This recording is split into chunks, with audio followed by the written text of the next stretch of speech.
vérité, 11h midi sur Sud Radio, Alexandre Devecchio. En toute vérité, chaque dimanche entre 11h et midi sur Sud Radio, sécurité, économie numérique, immigration, écologie. En cette année d'élection présidentielle, pendant 1 heure chaque semaine, nous débattons sans tabou des grands enjeux pour la France d'aujourd'hui et de demain. Cette semaine, à la veille du second tour de la présidentielle, nous avons le plaisir de recevoir Zineb El Razoui et André Cotarac. Tous deux viennent de la gauche, se présentent comme anticommunautaristes et laïcs et pourtant sont adversaires dans ce second tour. Militante de la laïcité et des droits de l'homme, longtemps journaliste à Charlie Hebdo où elle a échappé à l'attentat de janvier 2015, Zineb El Razoui s'est engagée pour Emmanuel Macron et milite pour sa réélection. André Cotarac a été membre du Parti de gauche et de la France Insoumise avant de se rallier à Marine Le Pen lors des européennes de 2019 et de devenir tête de liste RN aux élections régionales 2021 en Auvergne-Rhône-Alpes. Comment défendre la France et la République? Quelles armes pour lutter contre l'islamisme et le communautarisme? Doit-on le faire en s'appuyant sur l'Europe ou sur la souveraineté et l'identité nationale? Tout de suite, les réponses de Zineb El Razoui et André Cotarac en toute vérité. En toute vérité sur Sud Radio, Alexandre Devecchio. Zineb El Razoui, André Cotarac, bonjour. Bonjour. J'aimerais qu'on commence par vous présenter, essayer de comprendre votre itinéraire politique à chacun parce qu'il est intéressant. Zineb, commençons par vous. Vous avez été journaliste, militante, mais on vous voyait pas forcément basculer du côté politique, peut-être pas forcément non plus chez Emmanuel Macron. Donc la première question, est-ce que vous débutez une carrière politique et pourquoi avoir choisi de rejoindre Emmanuel Macron ? Bah écoutez, j'ai choisi de rejoindre Emmanuel Macron parce qu'il faut avoir le courage de ses opinions, parce qu'on est dans une campagne présidentielle où il y a une extrême droite extrêmement forte. On avait 2 candidats, on avait Éric Zemmour plus Marine Le Pen, et que j'ai vu avec beaucoup de tristesse et de désarroi là, beaucoup de laïcs se tromper, faire fausse route et croire que c'est au sein de l'extrême droite qu'ils pourront mener le combat contre l'islamisme et pour la laïcité. Donc je suis sortie de mon silence et de ma réserve. Je n'ai jamais soutenu d'ailleurs aucun homme politique jusque-là. Je n'ai jamais été encartée nulle part.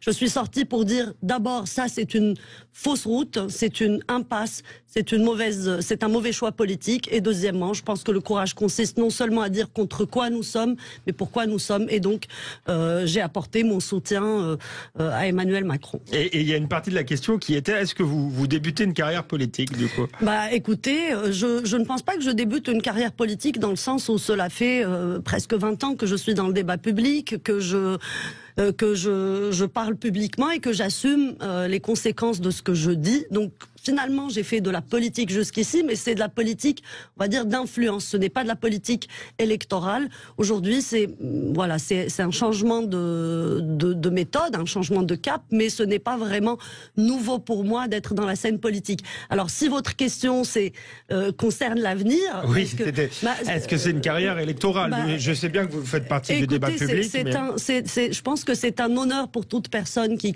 participe au débat public que de pouvoir être élu par ses compatriotes. Donc si un jour j'ai cette opportunité, bien sûr que je le ferai. Merci Zineb El Razoui. André Cotarac, vous avez été membre du Parti de gauche et de la France Insoumise avant de rallier Marine Le Pen. Qu'est-ce qui vous a conduit à ce parcours-là ? Bonjour à tous. D'abord, Éric Zemmour apparemment ne sera pas président, donc je garde mon vrai prénom, c'est Andrea, non pas André. Et deuxièmement, avant de commencer ce débat, je vous remercie Alexandre, c'est la première fois que je débat avec quelqu'un qui soutient Emmanuel Macron, mais dont je vais saluer ses analyses et son courage. Je pense à notre Zineb nationale. Et je partage à 150% tout ce qu'elle a dit, tout ce qu'elle a écrit. Il y a juste un point que je partage pas du tout, c'est pourquoi elle soutient Emmanuel Macron. Pourquoi elle soutient Emmanuel Macron qui est aux antipodes de tout ce qu'elle a écrit et de tout ce qu'elle a dit. Emmanuel Macron, c'est pas un projet, c'est un bilan. Emmanuel Macron, son bilan, c'est que... On va parler d'Emmanuel Macron et Zineb El Razoui va vous répondre, mais vous m'avez pas dit pourquoi Mélenchon, Marine Le Pen. Et d'ailleurs, qu'est-ce que vous pensez du score de Mélenchon qui est On en a parlé souvent tous les deux, c'est que Jean-Luc Mélenchon a toujours défendu une vision laïque. Jean-Luc Mélenchon, c'est celui qui disait, par exemple, que le port du voile était une pratique obscène et répugnante, philosophiquement parlant. Jean-Luc Mélenchon, c'est celui qui disait que le burkini était un affichage militant. Jean-Luc Mélenchon, c'est celui qui disait sur Cato TV que le voile était un problème. Jean-Luc Mélenchon, c'est celui qui refusait le terme islamophobie, parce qu'il considérait que c'était construit par les islamistes, pour éviter justement de critiquer l'islam. Je ne parle pas des croyants, bien évidemment. Alors qu'il disait en 2015 qu'on avait le droit d'être islamophobe, christianophobe, d'avoir peur dans les religions. Un anarchiste dans notre pays a peur dans les religions et c'est son droit. 4 ans plus tard, voilà que Jean-Luc Mélenchon et ses amis insoumis manifestent contre l'islamophobie aux côtés du CCIF, organisation islamite dissoute par le ministère de l'Intérieur. Donc c'est lui qui a changé. Henri Pénard-Ruiz, qui est un penseur que j'apprécie énormément, maître à penser de Jean-Luc Mélenchon en matière de laïcité, selon Jean-Luc Mélenchon, eh bien lui aussi a été chassé de la France insoumise.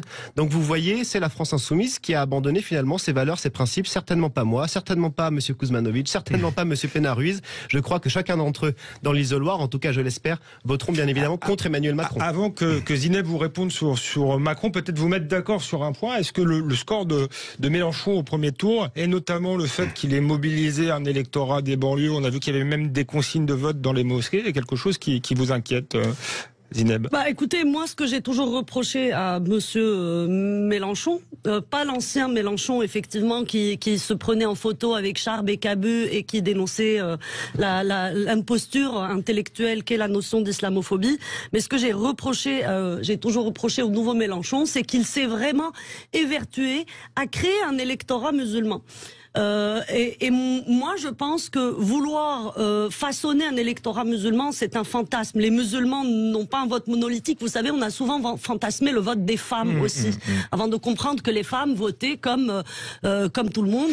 C'est vrai, mais on a vu là, durant cette élection, hélas, qu'il y avait la constitution d'une communauté qui était aussi politique, puisqu'elle a voté à 70% Mélenchon. Alors, en revanche, si ce que je pense, c'est que si cet aspect-là est vrai dans le vote Mélenchon, je pense que ce n'est pas que cet aspect-là. Moi, dans mon entourage, les gens qui ont voté Mélenchon, ce sont des personnes qui sont de gauche, qui sont réfractaires à voter à droite et qui ont fait un vote utile à gauche aussi. Et d'ailleurs, je connais beaucoup de gens qui ont voté Jean-Luc Mélenchon sur son programme écologique ou pour d'autres raisons, mais qui éprouvent le plus grand désarroi lorsque effectivement ils regardent ses positions sur la laïcité et sur le communautarisme. Donc moi je trouve que on peut voir ce vote de deux façons. On peut d'abord s'inquiéter qu'un vote populiste de gauche fasse autant de résultats, mais on peut aussi se dire d'une certaine façon, il y a encore un peuple de gauche en France et il s'agit peut-être de lui présenter une meilleure offre politique que celle de M. Mélenchon. Je vais rebondir sur ce que vous disiez, Andrea Cotaract, en début d'émission. C'est vrai pourquoi Emmanuel Macron? Parce que moi j'ai le souvenir en tant que journaliste où vous avez parfois fait des tribunes sévères contre la politique d'Emmanuel Macron, notamment sur les sujets qui vous intéressent comme le séparatisme, l'islamisme. Qu'est-ce qui vous a fait dire que c'était le meilleur choix ou le moins mauvais choix pour la France? D'abord, Emmanuel Macron est le président de la République qui est allé le plus loin dialectiquement dans la désignation de ce qu'est l'islamisme et aussi dans la légifération. Attention, je ne dis pas que tout est parfait. Et d'ailleurs, si tout était parfait, je n'entrerais pas en politique, je prendrais ma retraite et je prendrais ma retraite médiatique, j'entends, et j'irais m'occuper de choses plus plaisante, je veux dire, que de débattre sur des plateaux, par exemple, un dimanche matin. Vous voyez, si je suis là, c'est qu'il reste encore beaucoup de choses à faire. Emmanuel Macron, c'est aussi des actes. Moi, pour ceux qui connaissent mon parcours et qui connaissent bien, beaucoup de gens savent que j'ai vécu un calvaire il y a quelque temps, lorsque j'ai fait l'objet des attaques du salafiste soutien des talibans. D'ailleurs, en France, le patron de l'ONG islamiste Baraka City, qui s'appelle Drissi Hamedi, enfin de son vrai nom Drissi Emou alias Drissi Hamedi, et à ce moment-là, les gens qui étaient à l'intérieur, donc Monsieur Darmanin, Monsieur Macron, je les ai trouvés à mes côtés. Ils ont fait fermer Baraka City. Ils ont fait fermer le CCIF, le collectif contre l'islamophobie en France, qui est une officine qui sème la haine et la division depuis des années et qui essaye de faire fabriquer un délit d'islamophobie, vous voyez, entre guillemets en France. Ils ont fait fermer, le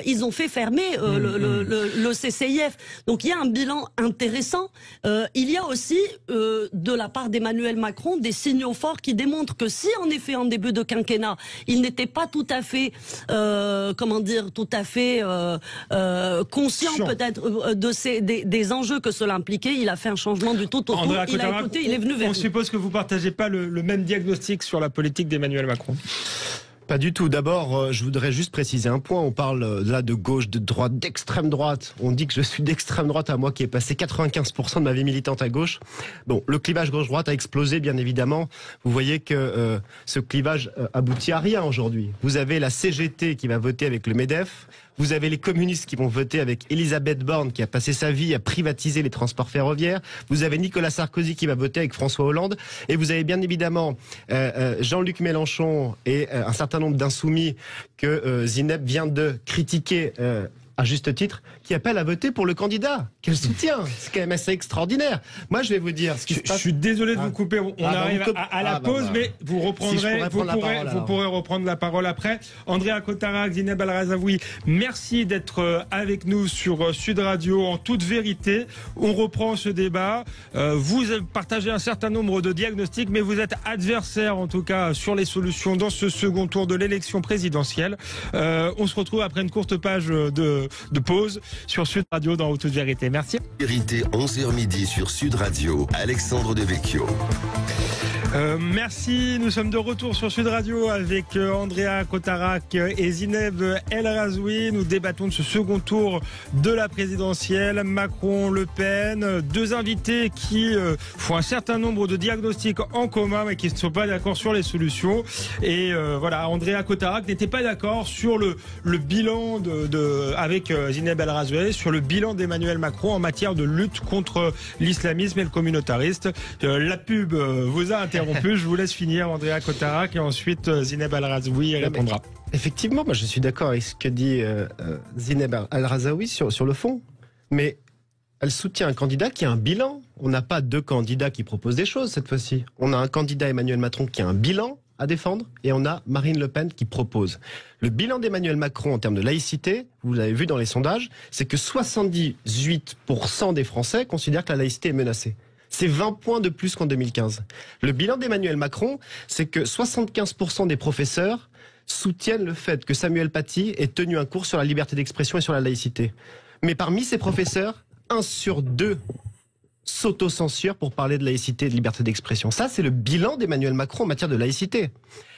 Et j'aimerais juste poursuivre sur un point. Je ne suis pas d'accord. Quel est le danger aujourd'hui de la laïcité? C'est pas simplement les islamistes et ces forces qui sont malheureusement dynamiques. Ce sont aussi ces élus de la République qui ont été peu courageux. Nicolas Sarkozy est le président qui a parlé de laïcité positive, moderne. Non, il n'y a pas la laïcité positive ou moderne, il y a la laïcité point barre. Qui soutient M. Sarkozy? Emmanuel Macron. Qui soutient Emmanuel Macron? Ce sont ces élus d'Europe Écologie Les Verts qui, comme M. Éric Piolle, maire de Grenoble, a subventionné le CCIF que Mme El Razaoui, à juste titre, combat. Qui a subventionné l'Alliance citoyenne, cette association à Grenoble qui promeut le burkini dans les piscines? C'est Europe Écologie Les Verts, tous ceux qui soutiennent Emmanuel Macron. Qui appelle à faire barrage à Marine Le Pen? C'est Clémentine Autain qui manifeste avec les frères musulmans dans cette manifestation de la honte. Qui, et je finis juste sur un point, vous avez parlé des insoumis et des consultations des insoumis aujourd'hui. On n'en a pas encore parlé, on va annoncer le résultat. Et Marianne, le journal Marianne que j'apprécie, sort une étude selon laquelle le candidat le plus complaisant avec l'islamisme s'appelle Jean-Luc Mélenchon. C'est une étude de l'IFOP.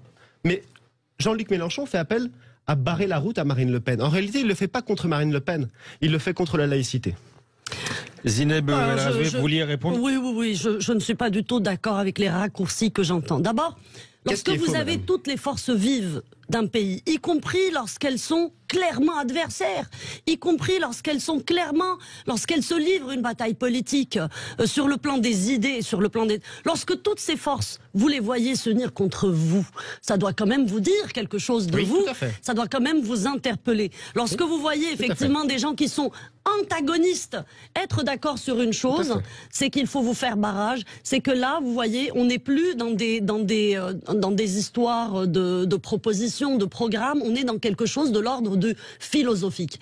Et si vous faites à Emmanuel Macron le procès que lui serait soutenu, soi-disant, par le maire de Grenoble, Je suis absolument d'accord avec vous sur la description que vous faites du maire de Grenoble, c'est-à-dire c'est un élu complaisant avec le burkini, avec le voile.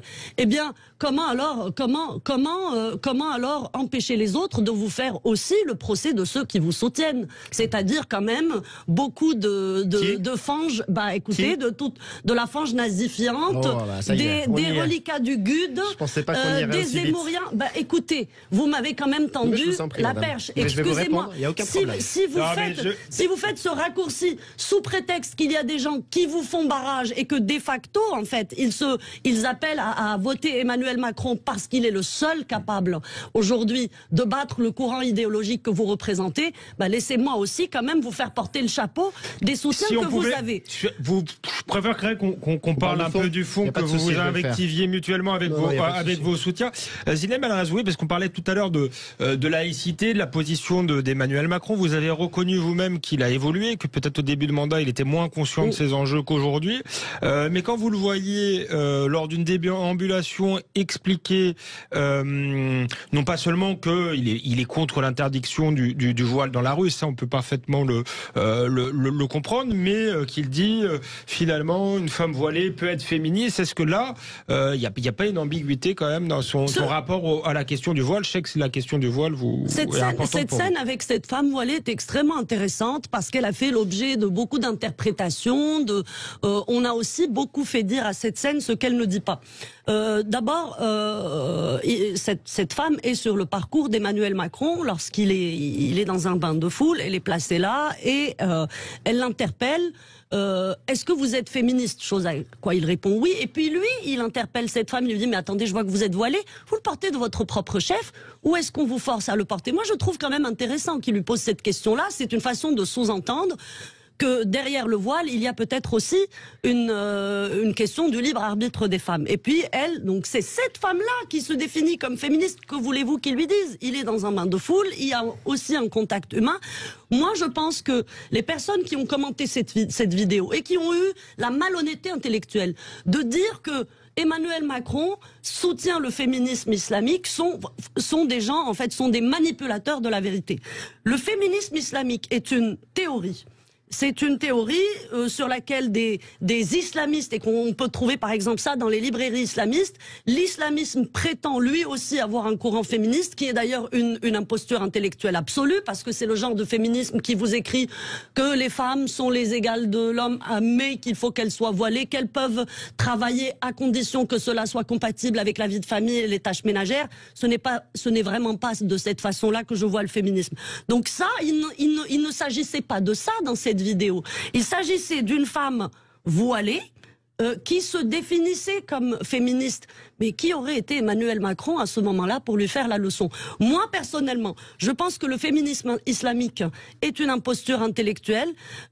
J'ai une profonde aversion pour le voile en tant que symbole, mais cela ne veut pas dire que j'ai un profond mépris individuel pour chaque femme qui le porte. Je pense qu'au contraire, plutôt que d'aller dans le sens de ce que propose Madame Le Pen, c'est-à-dire une interdiction du voile dans l'espace public, c'est quand même de ça qu'il s'agit maintenant. C'est que Madame Le Pen a dans son programme d'interdire le voile dans l'espace public. Je comprends que cela fasse plaisir à une partie de son électorat, mais concrètement, c'est une mesure dictatoriale. Personne n'a fait ça dans l'histoire, à part Reza Shah en 1936 en Iran, et on a vu ce que ça a généré 42 ans plus tard, la révolution islamique. Et d'ailleurs, Reza Shah était un grand admirateur d'Hitler. C'est pour ça que les Britanniques à l'époque l'ont forcé à abdiquer en faveur de son fils, le Shah qui a suivi. Andrea Cotard, je suppose que vous n'avez pas perçu la scène de la même manière. Et ensuite, sur l'interdiction, est-ce que c'est dictatorial? Je ne sais pas. Est-ce que c'est tout simplement applicable aussi? Pourquoi cette proposition d'interdire? 3 points. D'abord sur le clivage et ensuite je viens sur le voile. Parce que on a dit beaucoup de choses. Sur le clivage, effectivement, toutes les puissances oligarchiques, les élites, soutiennent Emmanuel Macron. C'est vrai, madame. Moi, quand j'entends oligarchie, je pense aux Russes, madame. Vous voyez. Non, mais pardon, madame. Moi, je pense pas aux Russes, vous voyez, parce que la France... J'y reviendrai. Oui, on y reviendra. Donc, je répète et je reviens à zéro à chaque fois qu'on me coupera la parole. Oui, toutes les élites de ce pays. Oui, Emmanuel Macron, le président des riches, des très très riches selon François Hollande, est soutenu effectivement par les élites. Et de l'autre côté, vous avez le peuple. Ça aboutit à quoi? Ça aboutit que le MEDEF, le syndicat des patrons du CAC 40 appelle à voter pour Emmanuel Macron. Mais qui vote Marine Le Pen? C'est les ouvriers? C'est statistique? Oui, il y a un véritable clivage. Oui, nous ne sommes pas dans le même camp, madame. Mais sur le voile maintenant, les caricatures des macronistes sont absolument magnifiques. On nous parle à chaque fois de la femme qui porte le voile. Mais c'est pas de la femme qui porte le voile dont on veut parler. C'est du voile que portent ces femmes. C'est de ce tissu. C'est le pourquoi on en arrive à là. C'est quel est le symbole de ce voile politique et religieux. C'est ça dont on veut parler. C'est pas des femmes. Les femmes sont certainement extraordinaires, elles sont certainement diplômées, elles sont certainement souriantes. C'est pas ça dont on débat. C'est le voile qu'elles portent. Premier point. Deuxième point. Pardon, mais toutes les musulmanes, fort heureusement, ne sont pas voilées. On résume les femmes voilées à tous les musulmans. Là aussi, complètement faux. Troisième point, c'est un clivage philosophique qu'il ne faut surtout pas hystériser, moral, juridique, selon lequel on se pose la question de savoir si le voile est un symbole d'égalité entre l'homme et la femme, si le voile est compatible avec la République, si le voile peut être neutre concernant le domaine public. C'est surtout pas hystérisé. Et dernier point, pardonnez-moi, les gens qui ont combattu le voile, pardon, mais en Afghanistan, ceux qui se sont battus contre le voile, ceux qui ont permis aux Afghans d'aller à l'université dans les années 60-70 en jupe, c'est un gouvernement communiste. Celui qui en Égypte s'est battu contre la pression des frères musulmans qui demandaient à Nasser de voiler toutes les Égyptiennes, c'est qui ? C'est Nasser, socialiste non aligné. Qui en ex-Yougoslavie a combattu les forces islamistes, notamment en Bosnie-Herzégovine? C'est Tito, communiste yougoslave, chef des non-alignés. Donc c'est pas vrai de résumer ça aux nazis ou je ne sais quoi. C'est un débat qui est transpartisan, qui concerne chaque individu et dont on peut discuter car nous sommes en démocratie apaisée et raisonnée. Il reste une minute, vous voulez lui répondre, Zineb? Tout simplement qu'en fait, lorsque vous présentez les choses comme ça et que vous parlez de Nasser, dont le combat contre le voile est bien connu, vous omettez en fait que pendant toute la première partie du XXe siècle, les femmes égyptiennes portaient dans le cinéma égyptien des bustiers, qu'il y avait des scènes de baisers, qu'elles fumaient et qu'elles buvaient du champagne. Vous voyez. Comment c'est aujourd'hui, madame? Qu'est-ce qui se passe aujourd'hui en Égypte? Alors, ne m'interrompez pas, puisque vous ne voulez pas que je vous interrompe.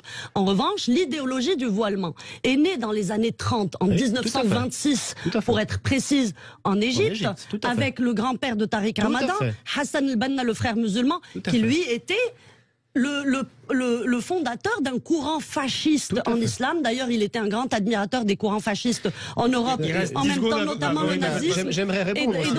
Mais moi aussi. Après la pause, mais finissez rapidement. Écoutez, je finis. On va à la pause parce que je voudrais répondre plus amplement sur le programme d'Emmanuel Macron. On continue à parler laïcité et voile donc après la pause avec Zineb El Razoui et Andrea Cotarac sur Sud Radio en toute vérité. À tout de suite. En toute vérité, 11h midi sur Sud Radio, Alexandre Devecchio. Nous sommes de retour sur Sud Radio en toute vérité avec Zineb El Razoui et André Cotarac pour ce débat du second tour de la présidentielle. Zineb El Razoui donnait sa vision de la laïcité. On parlait de la question du voile avant la pause. Elle n'a pas pu finir sa démonstration, donc je vous donne la parole. Merci. D'abord, monsieur Cotarac, vous n'avez pas répondu, je trouve. Vous avez été très évasif sur la réponse dans votre réponse à la question d'Alexandre Devecchio, c'est-à-dire l'interdiction. Là, on est en train de parler d'interdiction. Vous voyez, avec cette mesure d'interdire le voile, je trouve que Marine Le Pen, elle touche du doigt. Elle touche du doigt, en fait, la raison pour laquelle c'est une fausse route et une impasse pour les défenseurs de la laïcité, pour les gens qui s'opposent au voile, de vous suivre. Toute la difficulté de la lutte contre l'islamisme, de ce combat-là qui est un combat nécessaire pour la civilisation et non pas pour notre civilisation, comme dirait votre candidate. Non, pour le monde aussi, vous savez, pour beaucoup d'endroits dans le monde. Toute la difficulté de ce combat, c'est de réussir à le mener tout en respectant nos acquis démocratiques, nos acquis en matière des droits de l'homme, etc. Or, je trouve qu'une interdiction pure et dure, d'abord, une interdiction d'un signe religieux pour une seule communauté et religieuse et pas pour les autres. C'est quand même extrêmement difficile à justifier juridiquement. Deuxièmement, il y a la question de l'applicabilité de cette mesure que vous a posée Alexandre Devecchio, à laquelle vous n'avez pas répondu. Et vous voyez, moi, j'arrive là à quelque chose d'extrêmement personnel et qui complète ma réponse à la question « Pourquoi avez-vous rejoint ?» rejoint Emmanuel Macron. Je trouve que le plus grand cataclysme qui puisse atteindre la lutte pour la laïcité et le combat de l'islamisme, c'est que l'on entérine et que l'on accepte ce que prétend votre parti, ce que vous prétendez, ce que prétend votre patronne, c'est-à-dire que vous avez le monopole de la lutte contre l'islamisme. En fait, en substance, vous dites la même chose que les islamistes.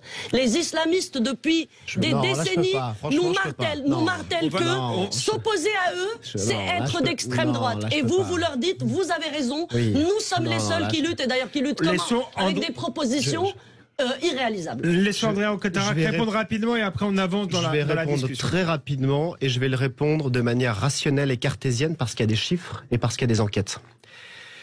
Dans notre pays, 91%, pas d'islamistes, des Français, 91% des sympathisants, notamment du Rassemblement national, sont inquiets sur les menaces de la laïcité.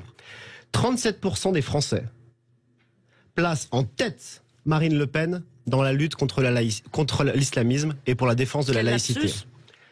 Par conséquent, vous dites n'importe quoi statistiquement et rationnellement. Les Français, je répète, placent en tête Marine Le Pen dans la lutte pour la défense de la laïcité. D'accord, mais sur l'applicabilité de la mesure. C'est assez extraordinaire dans le pays, c'est-à-dire que le bilan d'Emmanuel Macron, le bilan que défend Zineb El Razaoui, c'est que, et c'est pas Marine Le Pen là encore qui le dit, ce sont les services de renseignement intérieurs, c'est que dans notre pays, pas en Indonésie, dans notre pays, 150 quartiers sont contrôlés par les islamistes. Ça, c'est le bilan d'Emmanuel Macron. Donc on va pas faire semblant ici. On a eu un professeur qui s'appelle Samuel Paty qui a été égorgé. On a eu des centaines de victimes depuis 2015. Donc on va pas faire semblant. L'idéologie politique, parce que pour nous, on ne confond pas les islamistes et les musulmans, contrairement à ce que vous nous dites là. Je n'ai jamais dit ça. Pour nous, les musulmans, et moi-même, j'ai une partie de ma famille qui l'est, donc vous ne pouvez pas me faire ce procès-là, les musulmans croient en Dieu et respectent les autres. Les islamistes, ils croient en Dieu et ils imposent aux autres, ils tuent les autres. Si vous voulez ignorer, être aveugle de l'état du pays, si vous voulez être aveugle sur le fait qu'il y a des quartiers qui n'appliquent pas la loi de la République et sur le fait qu'Emmanuel Macron a été faible sur ce point-là, eh bien ma foi, vous votez Macron. Si vous considérez que son bilan est pourri, vous votez Marine. Andrea Alcantara, on a compris votre vision du bilan d'Emmanuel Macron. Mais par contre, en deux mots sur la mesure d'interdire partout dans la rue, ça vous semble excessif, faisable? Comment vous allez pratiquer concrètement alors que l'interdiction de la loi sur la burqa, qui à mon avis est une bonne loi, n'est pas appliquée? D'abord, moi je suis et je partage complètement la théorie d'Henri Pénard-Ruiz. Le voile dans l'espace public et sur le domaine public n'a rien à voir avec la laïcité, c'est-à-dire la loi de 1905. C'est un débat qui est tout autre, qui est politique, moral, philosophique et même juridique, puisqu'il y a des jurisprudences du Conseil d'État à ce sujet. C'est-à-dire que Marine Le Pen, elle a posé ce sujet sur la table, qui est ouvert à la discussion sur quel est le sens de ce tissu, pourquoi des femmes mettent un voile. Excusez-moi, c'est une manière de poser le débat. C'est pas Marine Le Pen qui a ouvert la discussion, pardon, c'est une discussion que les féministes arabes ont ouverte il y a des décennies. Moi, je vais vous Elle dire. ne fait que récupérer. J'ai pas de problème, Marine Le Pen. On finit parce qu'il faut qu'on avance. Je finis juste sur un point. L'Union européenne, qui est sacralisée par Zineb El Razaoui et surtout par de nombreux macronistes, l'Union européenne a fait une publicité, notamment la Commission, dans laquelle on explique que la liberté serait dans le hijab. Mais où sont donc passés ces républicains laïcs qui aujourd'hui appellent à voter Emmanuel Macron? Pourquoi se sont-ils tus? Pourquoi ont-ils gardé le silence? J'entendais Jean-Luc Mélenchon et de nombreux apparatchiks de la France Insoumise qui sont aujourd'hui avec Zineb El Razaoui. Non, c'est vous la France Insoumise, excusez-moi. C'est vous qui avez été dans le parti de Daniel Obono jusqu'en 2019. Alors si vous ne voulez pas que je vous interrompe, ne faites pas des accusations qui sont fausses. Les défenseurs de la démocratie. Franchement, je pense qu'on a compris vos deux positions sur le vol. Sur Jean-Luc Mélenchon, il se trouve qu'on a à l'instant le résultat de la consultation interne sur les 215 000 insoumis qui ont répondu répondu. 37,6% vont voter blanc ou nul au second tour. 33 voteront Emmanuel Macron et 28 s'abstiendront. Si on peut passer à un autre sujet, parce qu'on est dans ce second tour, certains disent qu'il faut faire barrage au Rassemblement national parce que ce serait un parti qui n'est pas républicain. J'aimerais demander à l'un et à l'autre, quelle est votre définition de la République? Et d'abord à Zineb, si c'est votre définition de la République et pourquoi le RN ne sera pas républicain? Et ensuite à Andrea Cotara qui nous expliquera quelle est sa définition de la République et pourquoi selon lui le RN est républicain. Moi, avant même de donner la définition de la République et pourquoi ce parti n'est pas républicain, j'aimerais dire d'abord que sur le plan philosophique, il y a quelque chose de fondamental qui différencie ceux qui aiment leur pays de ceux qui ne l'aiment pas. Parce que vous voyez, l'extrême droite a pour coutume de marteler qu'elle aurait le monopole de l'amour du pays. Or, vous voyez, moi, il y a quand même quelque chose qui me dérange profondément dans votre façon d'aimer le pays. C'est la façon de voir ce pays comme en déclin. Comme petit, comme rabougri. Ce pays doit fermer les stores, se protéger de l'extérieur, sortir de l'UE. Exact. C'est faux. Vous pouvez pas inventer notre programme. Je peux finir, s'il vous plaît. J'aimerais pouvoir finir. J'interromps parce que c'est faux. Je trouve que l'amour de la nation, c'est d'abord de croire en ce pays. C'est de croire que le pays est capable de dépasser les problèmes, y compris lorsque ce sont des problèmes hérités de plusieurs générations de gouvernants, comme les problèmes d'islamisme, par exemple, dont vous imputez le bilan à Emmanuel Macron. Je suis navrée. À sa décharge, si le bilan, effectivement, aujourd'hui de l'islamisme est un bilan particulièrement difficile pour beaucoup de Français, il est le résultat d'une accumulation d'abandon et fait par ses prédécesseurs.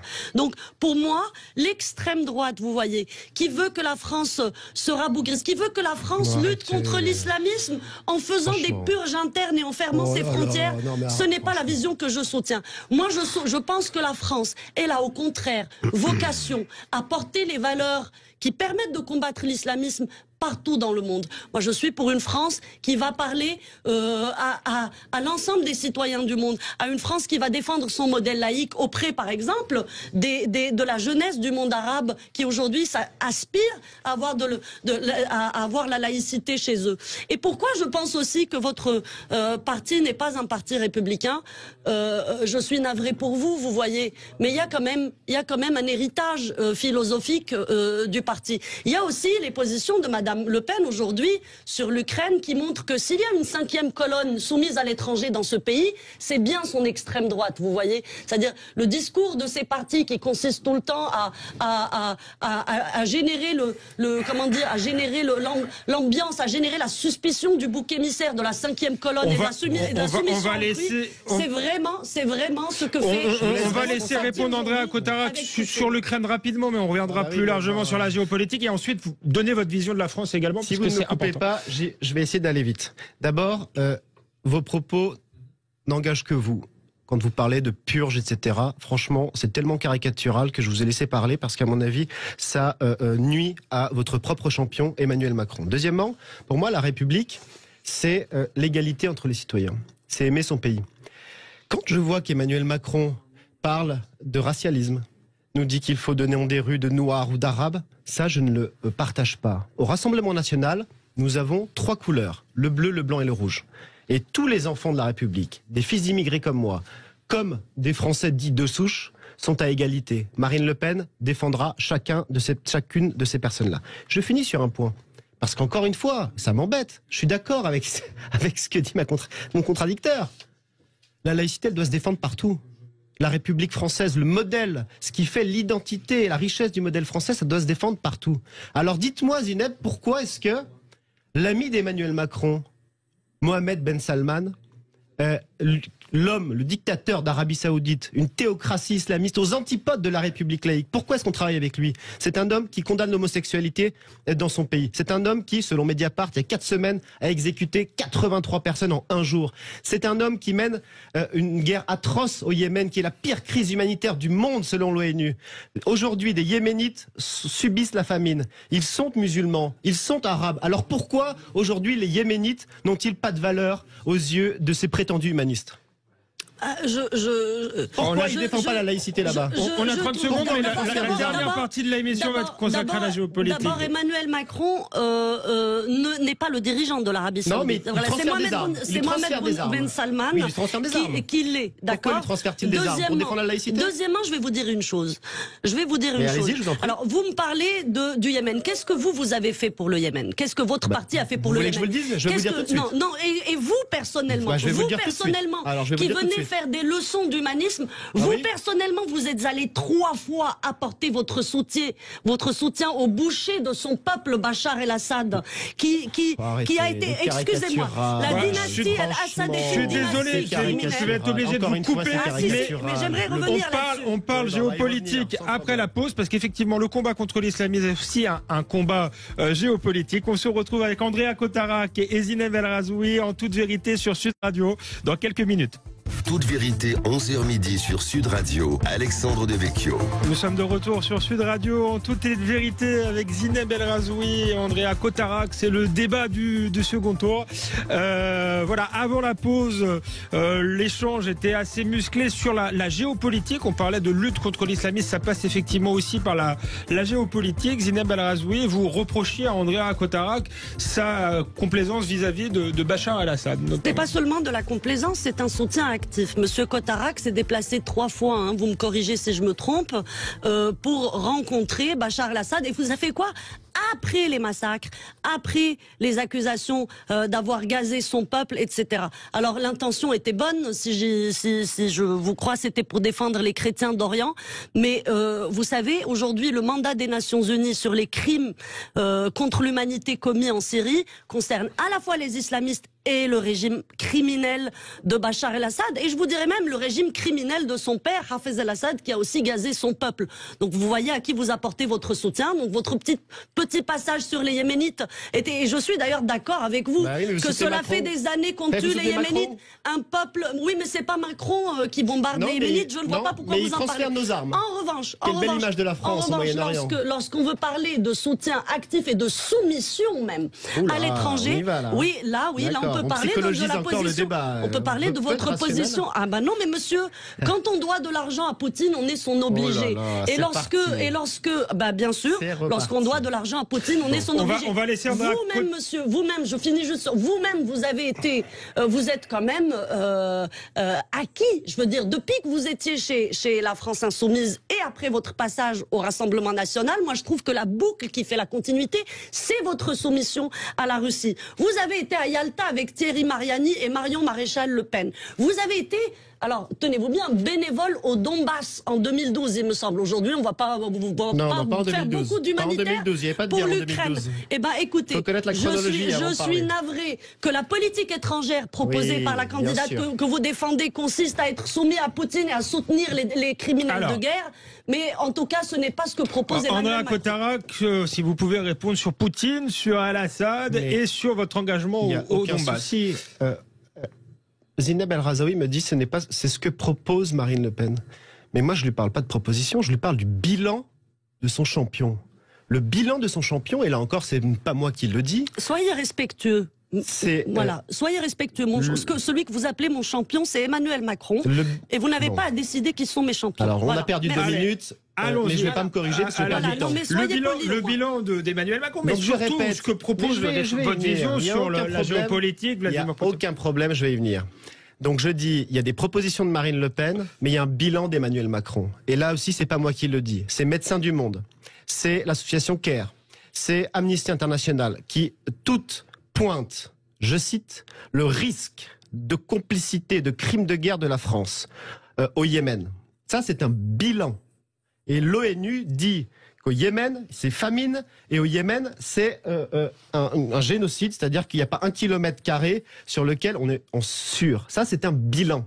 Donc, c'est bien beau d'être humaniste à géométrie variable, mais moi, je suis humaniste tout court. Je vais venir maintenant sur Vladimir Poutine. Là aussi, vos propos n'engagent que vous. Le Kremlin n'a pas financé Marine Le Pen. C'est complètement faux. Point 1, c'est une banque privée tchéco-russe, aujourd'hui en faillite. Point 2, vous savez, moi j'aurais aimé une chose, faire vivre la démocratie en France. Et la faire vivre notamment en réussissant à financer nos campagnes. Trouvez-vous normal que dans notre pays, Marine Le Pen, qui représente les forces vives de ce pays, les ouvriers, les travailleurs, n'ait pas la possibilité de financer sa campagne? Et Emmanuel Macron avait une excellente proposition en 2017. Il a dit « Je vais créer une banque de la démocratie qui permettra, avec de l'argent public, de financer les campagnes ». L'a-t-il fait? Non. Encore une promesse non tenue. Ce qui fait qu'aujourd'hui, dans notre pays, dans la République française, un parti doit aller chercher de l'argent étranger. Mais sur le plan géopolitique, est-ce que fait-on avec Vladimir Poutine et mettons dos à dos la Russie et l'Ukraine aujourd'hui? C'est extraordinaire. C'est qu'en réalité, on attaque Marine Le Pen de manière agressive, mais l'homme qui appelle tous les jours Emmanuel Macron ou Emmanuel Macron qu'Emmanuel Macron appelle, c'est Vladimir Poutine. C'est pas Marine Le Pen. Il est président de la République. Deuxièmement, celui qui fait des selfies avec M. Ben Salman, il n'était pas obligé. C'est Emmanuel Macron, là encore, des dictateurs. Ben Salman, on rappelle sur Marine Le Pen ou sur la Syrie, Marine Le Pen a été très claire. Nous, on est souverainistes. On défend les frontières. Quand la Russie décide, pour le coup illégalement, d'envahir un pays souverain, nous avons tout de suite condamné. Tout de suite, non, monsieur. Non, condamné. Monsieur. Et je finis sur un point. Mais vous étiez humanitaire au Donbass. Où est-ce que vous étiez sur la souveraineté et les frontières quand il s'agissait de l'invasion de la Crimée, par exemple? Je vais vous faire ça, c'est typiquement une personne assise dans un salon parisien qui m'explique ça. Moi, quand je suis excusez-moi. Vous avez été humanitaire au Donbass. Non, mais c'est intéressant. Laissez-moi y répondre. Laissez-le répondre parce que franchement, on perd du temps. Pourquoi avez-vous été au Donbass? J'ai été au Donbass parce que contrairement à ce que beaucoup pensent chez vos auditeurs ou chez ma contradictrice, la guerre en Ukraine n'a pas commencé en février. La guerre en Ukraine, elle a commencé en 2014. Je suis allé là-bas parce que, madame, qu'on parle russe, qu'on soit russophone en Ukraine ou qu'on parle ukrainien, on est un être humain. Et quand l'armée ukrainienne commet des crimes, quand elle bombardait, moi j'ai vécu sous les bombes là-bas, quand je suis allé défendre des orphelins. C'est pas parce qu'ils parlent russe qu'ils n'ont pas de valeur humaine, madame. Oui, je suis allé les aider. Qui a dit ça? Donc vous me reprochez. Non mais attendez, c'est extraordinaire. Les humanistes de Macron me reprochent d'être allés aider des orphelins de guerre dont leurs parents ont été tués par l'armée ukrainienne. Eux, ils n'ont pas le droit d'être défendus. Mais c'est extraordinaire. Quelle était votre position sur l'invasion de la Crimée? Je la condamne. Et le Donbass, pour vous, est-il russe ou là, vous mélangez tout, là. Le Donbass est-il russe ou ukrainien? Il va falloir se repositionner. Voilà. Non. Et vous, quand vous allez à Yalta, excusez-moi, quand vous allez à Yalta, la condition sine qua non, c'est de reconnaître que la Crimée est russe. La Crimée, 2 minutes parce qu'on va pas juste pour répondre. C'est la condition sine qua non.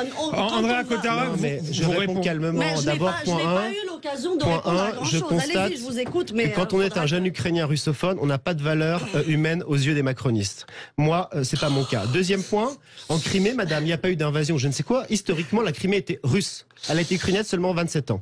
Et il n'y a pas eu de réfugiés de Crimée ou je ne sais quoi. Donc là, pour le coup, il faut aller sur place, justement. Aller sur place pour aller discuter avec les habitants de Crimée. Et enfin, sur le Donbass. Mais moi, j'étais très clair. Le Donbass fait partie de l'Ukraine. Pourquoi? Parce que moi, je défends le droit international. Et à l'époque, quand je suis allé en Ukraine, vous savez quoi? Vous savez quoi? Mais attendez. Finissez votre phrase et Zineb, vous répondez. Je suis allé aider des petits orphelins de guerre dans le Donbass. Oui. J'y suis allé d'abord, 1, pour les aider, et 2, je suis revenu en France et j'ai demandé à la gauche française, tous les soutiens de M. Macron et les amis de Mme El Razaoui, de faire un texte au Conseil régional d'Auvergne-Rhône-Alpes pour alerter le gouvernement sur la situation en Ukraine. Pourquoi? Parce qu'il y avait déjà 2 millions de réfugiés, dont personne ne parlait, et 15 000 morts. Vous savez ce qu'ils m'ont répondu, les soutiens prétendument humanistes de Macron, de la gauche, etc. Arrête de nous faire chier avec l'Ukraine, on s'en fout. Et voilà qu'aujourd'hui, ce sont ces gens-là qui me donnent des leçons à moi d'humanisme. Mais arrêtons, quoi. Non, mais en tout cas, je vous remercie d'avoir reconnu ce que je vous disais et vous niez.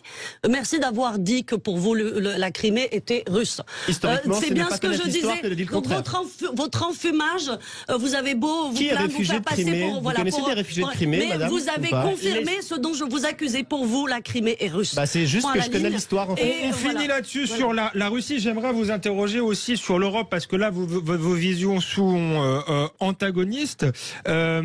Pour vous, la lutte pour la République, contre le communautarisme, contre l'islamisme, passe par l'Europe, Zineb El Razoui? Non. Non. En partie, par la France et moi, pour l'Europe. Ma position sur l'Europe est la suivante. Je pense que l'Europe d'aujourd'hui, on peut critiquer sa bureaucratie, son fonctionnement, ses institutions. on peut vouloir les améliorer, les changer, mais je pense que l'avenir de la France, c'est une France grande et forte, mais dans l'Europe. Pourquoi? Parce que nous sommes dans un monde aujourd'hui où effectivement on voit que certains dictateurs ont la tentation de reconstruire des empires. Nous sommes dans un monde où il y a la Chine. La Chine à elle seule fabrique en 4 ou 5 ans l'équivalent de l'arsenal français. Donc dans un monde où il y a la Chine, où il y a la Russie de Poutine qui a le doigt sur le bouton nucléaire, vous voyez, pour un oui ou pour un non. Dans un monde comme ça, que vaut la France seule? Que vaut l'Italie seule? Que vaut la Grèce seule? Que vaut la Slovénie seule? Je pense au contraire que nous avons tout intérêt à être dans un bloc européen qui n'est pas nécessairement tel que on le voit aujourd'hui. Moi, je suis pour plus d'Europe. Je suis pour qu'il y ait une armée européenne, qu'il y ait une politique étrangère européenne et un bloc européen fier de ses valeurs. Parce que nous partageons quand même des choses avec les pays européens. Nous partageons notre tropisme pour les droits de l'homme. Nous partageons une façon de voir le monde. Nous partageons des valeurs telles que l'égalité homme-femme, la liberté. Vous voyez, nous n'avons pas tout à fait la même perception de la liberté des droits de l'homme que la Chine. Et je pense que notre force, c'est justement de s'unir. C'est d'ailleurs, c'est ce que dit le bon sens. L'union est toujours plus forte que la division et le repli. Donc je suis tout à fait navrée que ceux qui se disent souverainistes en fait ne nous expliquent pas à partir du moment où la France se replie sur elle-même, comment elle se positionnera dans ce monde où certains empires se reconstituent, où les puissances comme la Chine et la Russie montrent. On n'a plus beaucoup de temps. Il faut laisser répondre Andréa Cotarac sur sa vision de l'Europe. Est-ce que c'est une Europe du repli, Andréa Cotarac? Non, mais j'entends tout et n'importe quoi. Là où ma contradictrice a raison, c'est qu'effectivement, les empires se reconstituent. L'Empire ottoman, l'Empire chinois, l'Empire russe, l'Empire perse, etc. Mais ce n'est pas en nous soumettant au diktat de Washington que l'Union européenne va être forte. Au contraire, l'Union européenne, elle a beaucoup à apprendre au monde et elle a une vision qui, à mon avis, est intéressante. Maintenant, la question numéro 1, c'est que Marine Le Pen ne souhaite pas sortir de l'Union européenne. C'est écrit noir sur blanc. Elle ne le souhaite plus, c'est ce qu'elle prétend. C'est écrit noir sur blanc dans le programme. Mais on peut, si je peux me permettre, parce qu'on n'est pas des castors, on est des acteurs politiques, nous poser la question de quelle Union européenne on souhaite. L'Union européenne, la Commission européenne, c'est celle qui a demandé à la France de privatiser à 67 reprises la santé dans notre pays. Est-ce qu'on y est favorable ou pas? Emmanuel Macron l'est, nous non. Cette Union européenne, c'est celle qui a poussé... C'est un mensonge, il n'y est pas favorable. C'est celle qui a poussé la France à supprimer en 10 ans 100 000 lits dans nos hôpitaux. 100 000 lits. Emmanuel Macron a été la continuité de tout ça. L'Union européenne, on parlait de laïcité, je pense à Jean-Luc Mélenchon par exemple.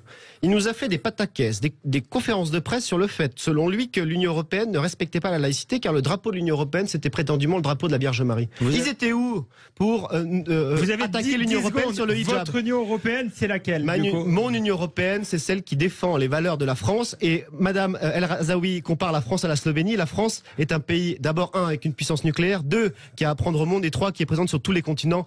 Par conséquent, je ne me compare pas à la Slovénie de 1 million d'habitants. Le mot de la fin. Merci d'avoir été avec nous, Andréa Cotarac et Zineb El Razaoui, pour ce débat du second tour. On se retrouve la semaine prochaine pour un nouveau numéro dans Toute Vérité. À la semaine prochaine.